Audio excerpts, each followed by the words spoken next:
Hello. So I got interrupted by a phone call from my doctor's office, but I'm here to talk to you about some things that I have read so far in the month of May. Today is the 3rd, so I am a couple of days late in starting this, but I do have a couple of things to talk to you about. I am still working on that volume 1 manga vlog, so I'm not going to talk too much about them, but I've read like 9, 10 in the last couple of days.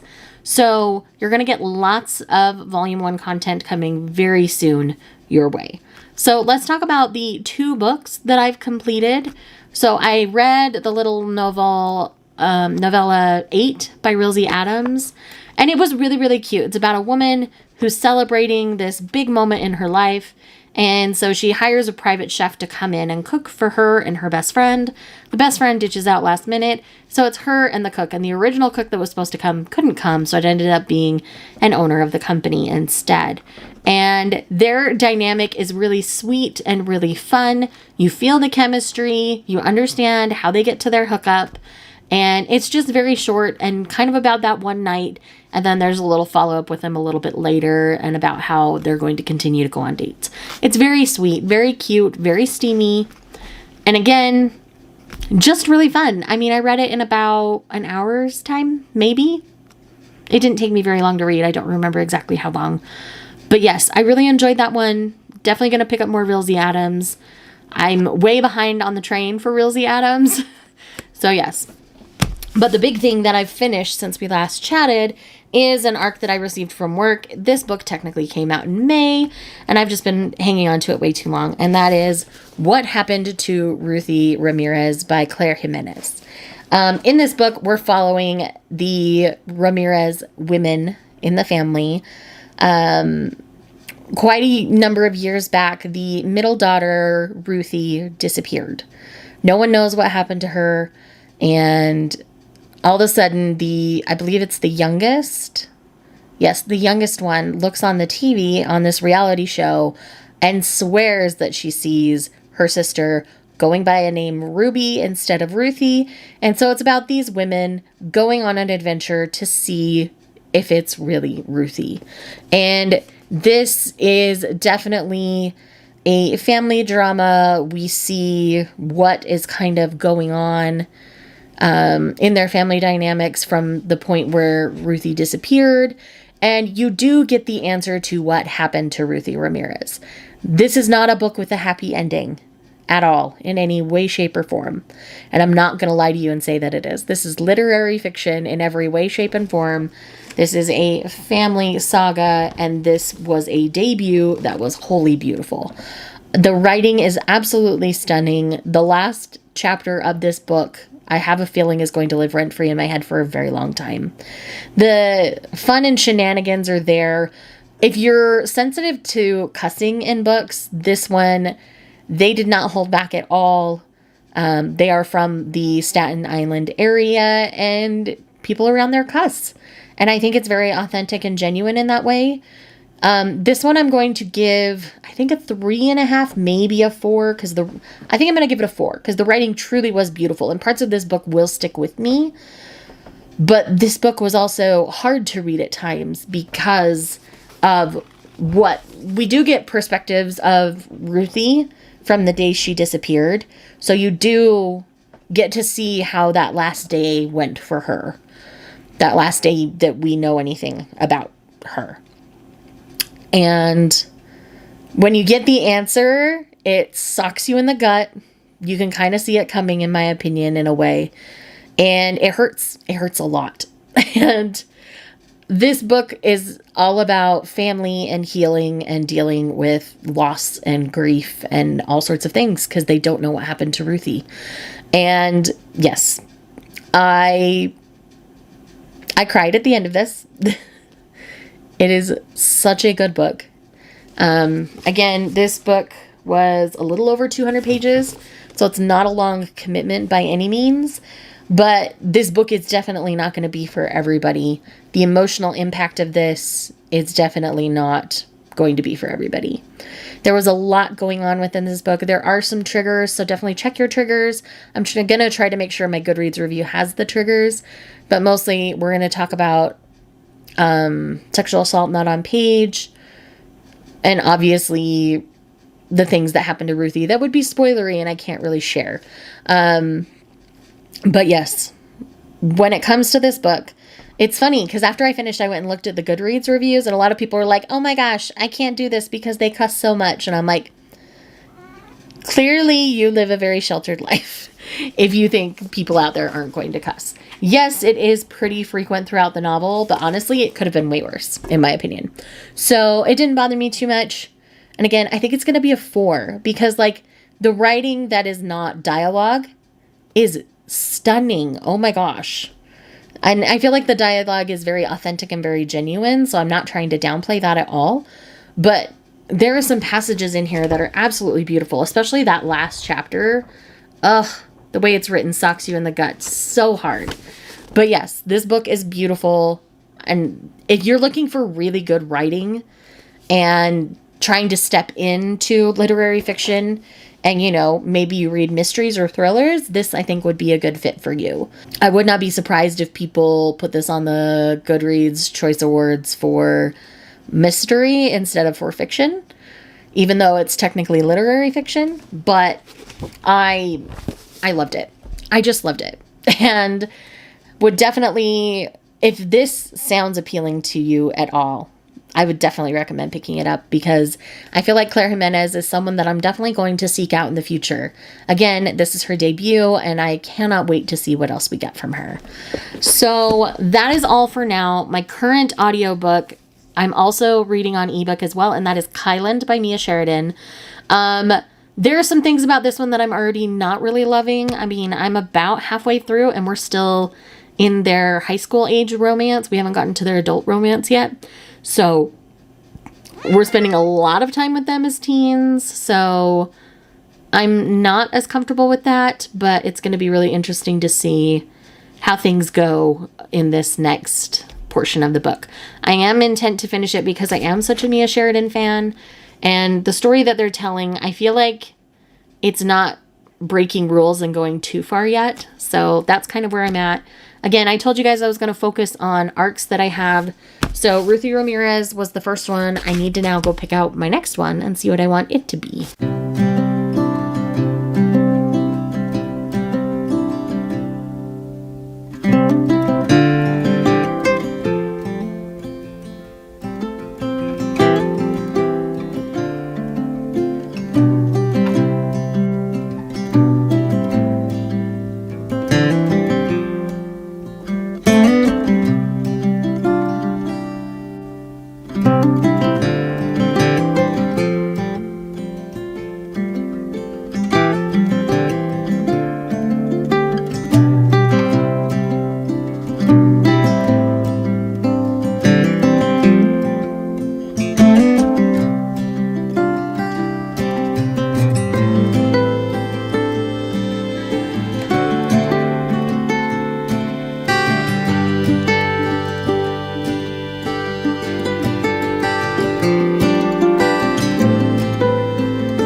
Hi friends, so we have a huge date skip here. We are now at the 16th. I have been a very, very bad vlogger this period. So this is mostly going to be like a recent reads with a little bit of vlogging in the beginning. But I've got my Instagram trackers handy here to make sure that I talk to you guys about everything.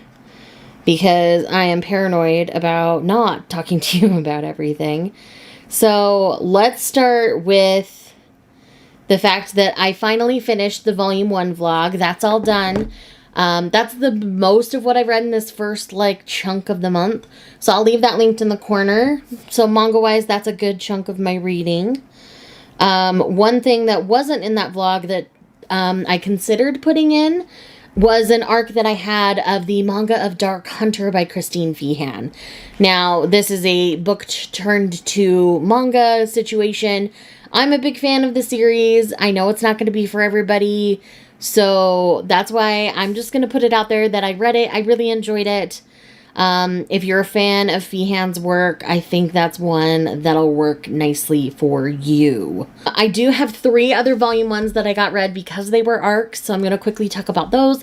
The first one is the Yakuza's Bias, volume 1. And this is about a Yakuza boss who gets pulled into the world of the J-pop, K-pop idol scenario by the mistress of the people that he works for. This one's hilarious. I love absolutely everything about it. Being someone who's a big fan of various K-pop groups, though I don't talk about them much on the channel anymore, I am still a fan.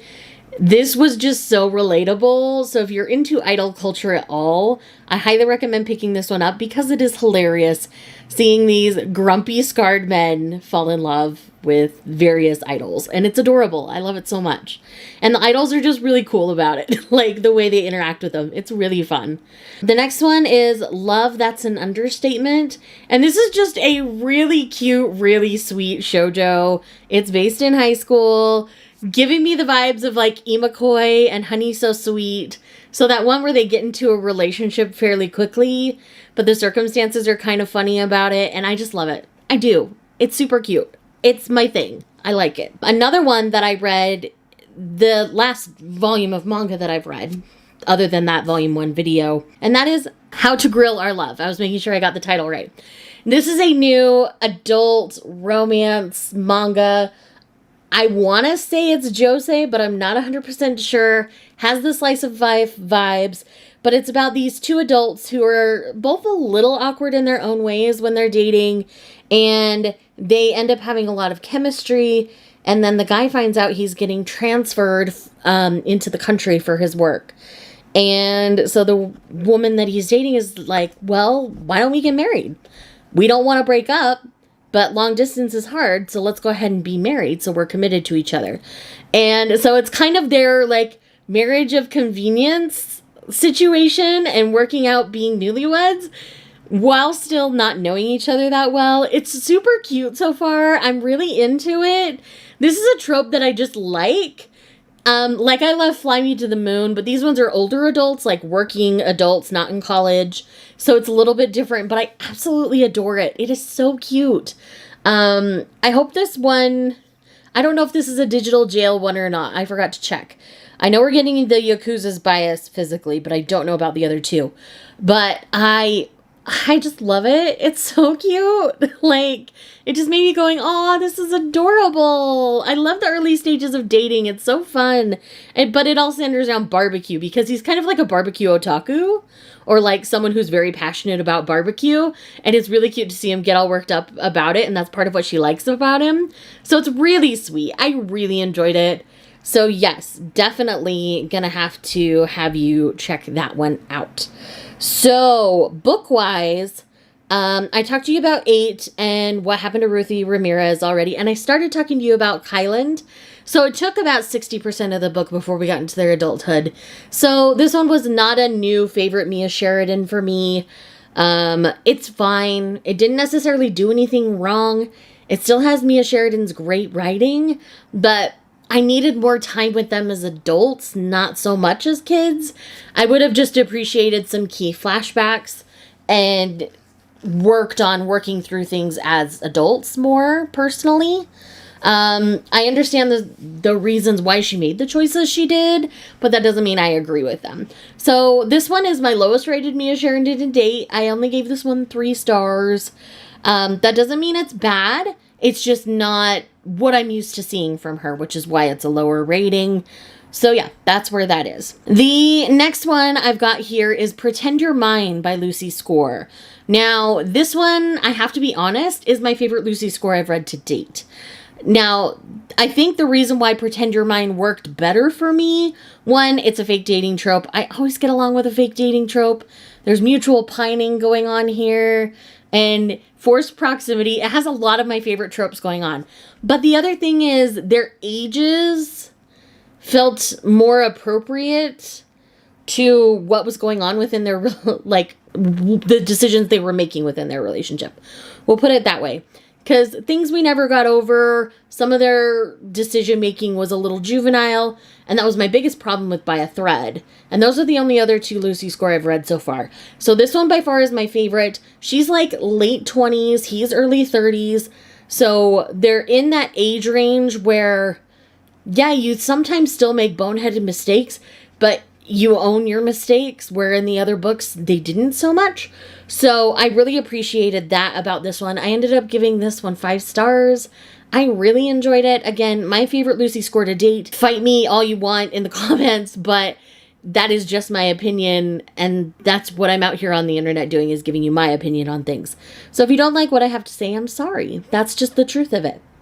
The next one that I do not have physically with me is Into the Riverlands by Nevo. This is the 3rd book in the little novella series she's doing where we follow a non-binary cleric named Chi, and Chi goes on journeys and collects stories. So this is just one of the stories. We're getting a new one this year, and I actually got approved for the ARC, so I'm super excited because I've absolutely been loving the series. I've been checking them out through my library over the last 6 weeks or so, and I've just had the best time. So if you've not tried this series, the audiobooks are fantastic. Like, I don't get bored listening to them, so you can try the audio, or you can just check them out digitally from your library and give them a quick read, because they're honestly not too bad. Let's see, the next one that I do not have a physical copy of right now is Lovelight Farms by B.K. Borison. So this one was big around Christmas time for everybody, and that's when a lot of people found B.K. Borison. But I got approved for the NetGalley arc, and that one is coming out in June, I believe. It's coming out here soon. And so I wanted to make sure I got it read. As I said before, I am trying to focus on arcs this month because my arc reading has been very bad. And so I'm trying to play catch up a little bit. And this was one of the ones that I had, and I ended up really enjoying this one. Solid 4 stars, maybe 4.5, because I really had a great time with this one. And it didn't really do anything glaring or offensive. And like the 3rd act breakup makes sense, but it doesn't last very long. Like the reason why they have this big argument, but they don't even really quote unquote break up. They just like have a big fight, and so they spend a little bit of time apart thinking it through, and they're like, no, that's a mistake. So it just takes them longer to figure it out, because this is a best friends to lovers style romance that takes place centering around a Christmas tree farm. It's adorable, and I had a good time with it. So again, all the conflicts made sense, or they were external. So it ended up working out really well for me, because it was kind of just them slowly transitioning from being best friends to letting themselves think about themselves as a romantic couple, because they've never really allowed themselves to, even though they've both had feelings. It was a mutual pining situation, which is why it worked for me. So yes, absolutely adored that. Another one that I read was That Time I Got Drunk and Saved a Demon, which was a lot of fun. If you're just looking for a really fun novella, like 10 out of 10 would recommend this one. It's a good time. Had really had the best time with this one. Like, no regrets at all. It was a really good time. If you're just looking for a really fun, bonkers paranormal, like, here you go. It's fun. I'm definitely going to be reading more. I believe her name's Kimberly Lemming. I'm definitely going to be reading more from this series and from her in general, because, man, I had a great time. And the appreciation for black hair in this particular book was something that I found beautiful as a hairdresser, because I don't get to work with women with black hair or men with black hair very often at all when I was doing hair, because of where I live. It is a very white-centered community, which we're not going to talk about today. Anyways, but I just really enjoyed the moments that he really just took good care of her hair for her, and it just had some really sweet moments, and I really enjoyed that one. Let's see. There's one I haven't put on here. So another one I don't have physically is Dark Succession by Katie Robert. This is a reprint of, I believe it's called The Marriage Contract. So she's rebranded her O'Malley series. They've been rebranded. They got new covers. It's this cover. And it's really fun. If you like Mafia, go for Dark Succession. And if you like Katie Robert, go for Dark Succession. I think you'll have a good time. It's just Mafia enough that you get the Mafia vibes that you want from a good Mafia story. But it's always steamy as a good Katie Robert story is. And I had a great time with it. So would definitely recommend checking that out. Okay, a couple more physicals that I've got here to talk with you. I haven't really made any progress in A Soul to Heal. Izzy and I are both kind of trudging along with that one. So that will be a discussion hopefully in the next couple weeks. I'm going to be doing some chatting with her tonight and tomorrow. So there's that. But first up, we're going to talk about Little Monsters by Adrienne Brodeau. I'm not sure how you pronounce their last name. I'm sorry if I butchered it. But this is a new literary fiction take on a Cain and Abel story based in Cape Cod. It's absolutely so good. I ended up giving this one 4 stars. I think you get the comparisons to Cain and Abel, but it's not such a smack in the face that you think that's all you're getting. So this one was brilliantly done, in my opinion. I really enjoyed it. This one is coming out in July, so I did get ahead of this one a little bit. So yes, definitely check this one out. So good. Really enjoyed it. Lindsay and I did read Remnants of Filth, and we both didn't get along with it very well. This is definitely, when it comes to all the Chinese light novels that we've been getting, Seven Seas calls them Danmei. I'm not sure their proper name. They might be manhua. I'm not sure. The pronunciations for that and the Korean one are so close. I just call them Danmei for the most part. But this is our least favorite, like both of us. We're both like, I don't know. So we're going to be kind of slow on this one. If we even decide to pick up another volume, we're kind of on the fence about it. So yeah, that's going on there. Let's see. I have a couple of audiobooks that I've listened to over the last couple of days. So I did my reread of Electric Idol by Katie Robert for the Chapter 3 podcast. We are filming that tonight, the night that I am filming this. You will see this vlog on the 18th, so it's already up. I'll leave it linked in the corner. Izzy and I are chatting about it, and I really love Electric Idol. I enjoyed it just as much on reread as I did the first time, if not a little bit more. And that's kind of been my experience with the Dark Olympus series, is going back and revisiting it now that I have some context has made a bigger impact, and it's been great. I've really enjoyed it. And then I also finally got around to reading Twisted Games by Anna Wong. I'm way behind on this series. Everybody else has been like done with it forever, but I realized King of Wrath is tied into this series. So I'm trying to finally work my way through these. I've owned Twisted Games maybe a year now, a long time, and I just barely read it, and it was fantastic. Definitely loved it. I love me a good bodyguard romance, though, and this gave me everything I needed from a bodyguard romance, and this takes place over years worth of time, which just makes me appreciate it all the more. It's fantastic. 10 out of 10 would recommend. Love, love, love. I'm definitely jumping into Twisted Hate here in no time. So, the buddy read Lindsay, if I can talk, and I are currently reading we're reading the final volume of Grandmaster of Demonic Cultivation. We have finished the canon story. We're just in all the fun extras now. And it's so good, y'all. Like, I'm really happy with where it ended. I wanted a little more from the ending, but I can't say any more without spoiling things. But the ending was satisfying for me, and I cannot wait to get into the rest of the extras. And yes, so that is where I'm at with my reading for the month of May. I'm sorry this video was so chaotic. I hope you enjoyed the little bit of B-roll I got in there for you. I promise to be a better vlogger over the next couple weeks. So you're not just sitting here with me in my office. And clearly my office is very messy and I need to clean it. So that may be a project for the next vlog. So with that said, thank you guys for watching this video. If you're here just because you love me, leave me some sort of grilling related emoji for the how to grill our love. And I will see you guys in the next one. Bye. It's been raining for days now, been running like a child. Can't feel the cold, well I'm lost here with you, lost in the woods. Lost as I choose.